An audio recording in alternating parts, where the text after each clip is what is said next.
Bagi kawan-kawan yang non-muslim, semoga juga selalu mendapatkan berkat dari Tuhan. Hari ini kami diundang oleh KJRI Hong Kong untuk menagih janji daripada Bapak Konjen yang Desember tahun 2021 beliau telah berjanji kepada kita bahwa KJRI akan membuka shelter, tapi kenyataannya sampai saat ini ternyata bohong. Mengapa bohong?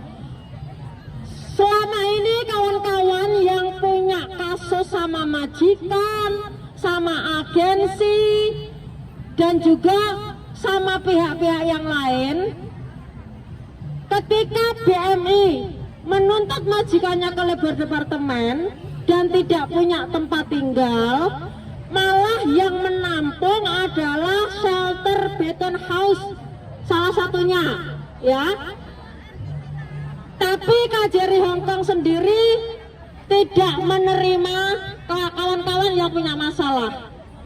KJRI hanya menerima mereka yang punya masalah serius. Contohnya apa? Depresi, wong stres, wong edan baru ditompo. Nah, sampean sewaras, sampean ra bakal ditompo. Ya ra. Itu tadi pernyataan dari Konjen RI. Mereka tidak menerima kasus-kasus yang biasa. Padahal kasus BMI itu sangat kompleks. Mengapa? Mereka yang di terminal tengah malam, mereka yang sakit COVID terutama, ya, itu sangat diisolasi tidak hanya oleh majikan tapi dari semua pihak. Bahkan ketika mereka menginginkan karantina, itu pun harus proses melalui rumah sakit dulu, baru akan bisa diterima karantina pemerintah.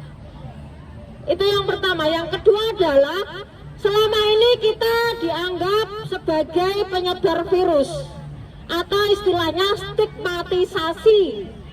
Karena stigmatisasi, kita ini semakin sulit.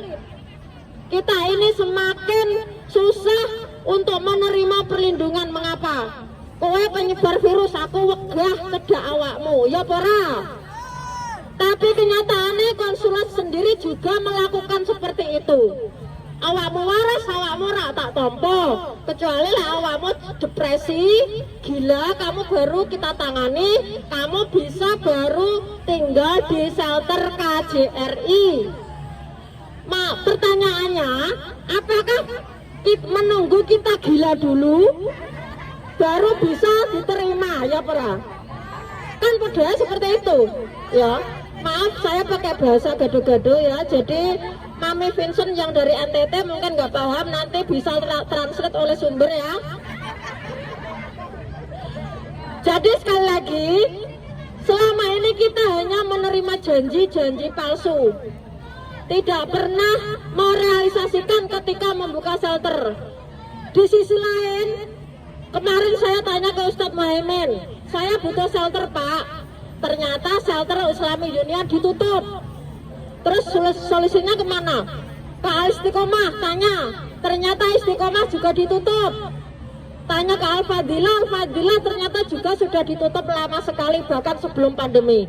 Nah, harusnya ketika banyak shelter yang ditutup dan tidak bisa menampung kawan-kawan yang punya masalah, KJRI tergertak pintu hatinya ya. Tapi ternyata itu tidak menggetarkan hatinya. Hatinya seperti batu. Batu saja bisa dihancurkan oleh air ya. Tapi ini enggak ya. Watune kudu ditutup enggak ya Pember? Dicote apa di? Begitu ya. Jadi hati KJRI itu sangat keras sekali. Bahkan melebihi kerasnya batu. Kenapa itu? Hanya persatuan, hanya kita terus untuk menekan KJRI supaya buka shelter untuk semua BMI yang membutuhkan tanpa terkecuali. Ini tadi yang kami usung tuntutannya seperti itu. Buka shelter BMI. Sediakan shelter, berikan untuk BMI. Shelter untuk BMI, ya. Buka shelter sekarang juga. Buka shelter sekarang juga. Buka shelter sekarang juga. Sekian dari kami. Assalamualaikum warahmatullahi wabarakatuh.